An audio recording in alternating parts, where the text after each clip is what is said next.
Tonight, two different ships wake up, causing big problems for Kara and even bigger problems for Sam. Now, read all about it in our Supergirl recap.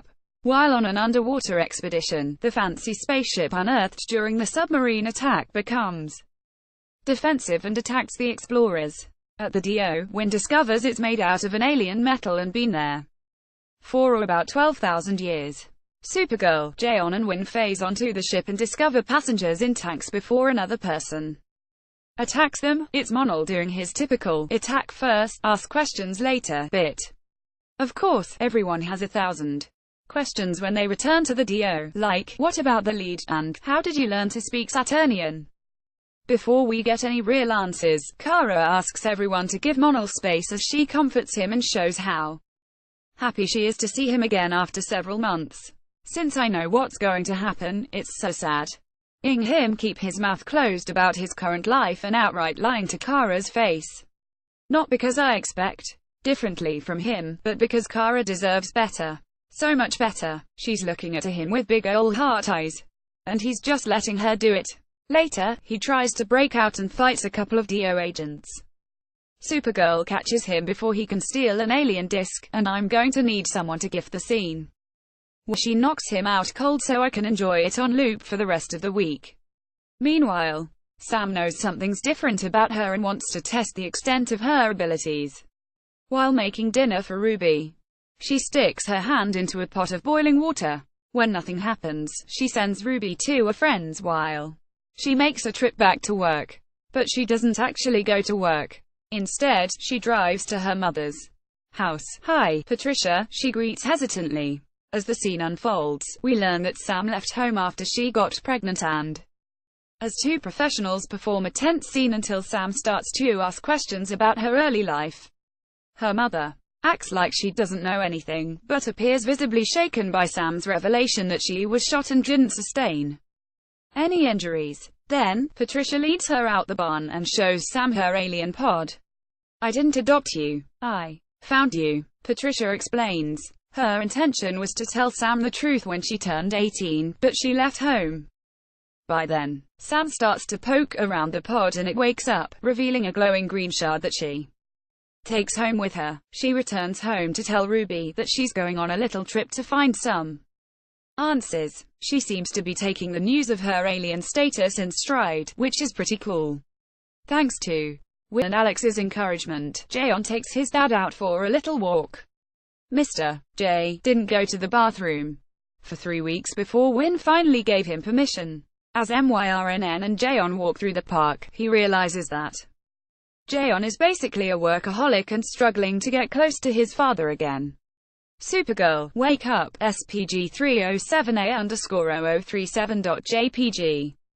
Pictured Ella Chiley as Alex Danvers and Melissa Benoist as Kara. Photo Michael Courtney The CW, AA Copyright 2017 The CW Network, LLC. All rights reserved. Manel wakes up in a cell with Kara just waiting for answers. Once again, he says nothing substantial but assures her he's still him. While he sits there lamely, she emotionally shares her grief over his departure, her inability to sleep and how relieved she was to see him again. He offers nothing more than an "I'm sorry," which wouldn't be a big deal if Kara didn't continue to blame herself and say something like, "Shame on me for having a human heart." More from television. 11:20 The Flash Season 4, Episode 7 Synopsis. Therefore, I am 11:20 Harley Quinn getting her own animated series. 11:20 CW Arrowverse Crisis on Earth X Nazis Crash a Wedding. 11:20 Watch Baymax returns free. Big Hero 6 The series live. 11:20 Watch the final Dancing with the Stars Season 25 performance show. Fart sucks so much about that is that she equates being human now with having her heart broken by a big dum-dum. That's why it was so toxic to them be a couple last season, because the message Supergirl put out was that her entire life revolved around him, and in return, she got the world's worst. Her own feelings and personal growth were sidelined for him, and as a result, she wants to cast aside her humanity just to make things feel easier. Next, Wynn gets to interrogate him. At least this time, Monel has more to say. He yells that things are different before asking Wynn to help him get back on the ship. If he doesn't, people, including Kara, could get hurt. They get back onto the ship and get it back up and running. Supergirl finds them quickly and tries to get them to return. She sees her necklace around his neck, but lets him stuff it back into his t-shirt before he explains that it's been 7 years for him and that he took a wormhole into the future where he met IMRA and Querl, other members of the Legion though.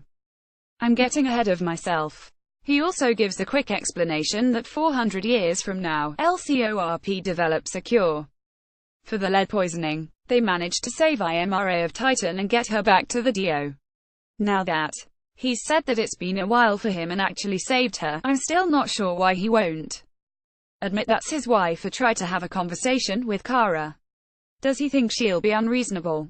That she'll stop treating IMRA if she knows? How can he wear that necklace and treat her like this still? Even when they're standing on the balcony, he waited until the last possible second to say, I have something to tell you, whether it's just for drama or what. How insensitive to the main character of the show to force her to find out that the man she's been hanging on to has moved on by seeing him kiss someone else right in front of her. Like, he didn't have to run over and kiss IMRA. He could have walked over, taken her hand and said, Kara, we have to tell you something. Easy peasy. Elsewhere, Jayon takes MYRNN to a new apartment and asks if he'd like to make that their home. He admits that he isolated himself but wants to try and do better now that his father is here. And now for the best part. On her trip, Sam takes her shard and finds a giant alien ship below ground, housing the remnants of the now dead Krypton. When she boards it, she encounters the mysterious being from her dreams and visions, who explains that she is science, magic, information, your friend. She then starts to explain Sam's future to her and how her abilities were delayed, thanks to the human error known as Ruby. At first, Sam's all like, I'm like Supergirl. But the more the being details how Sam will become Rain, and the world will know her as the World Killer, the harder it becomes for Sam to fight off her dormant inner nature. Unable to fight it, Rain comes out with glowing red eyes and Sam is gone. The Arrowverse crossover begins next week. Here's the extended trailer for that related story. Supergirl Season 3, Episode 6 Recap. Mid-Vale. New episodes of Supergirl air every Monday at 8 p.m. ET on the CW. Stay tuned for our recap and review of each new episode right here on Fansided.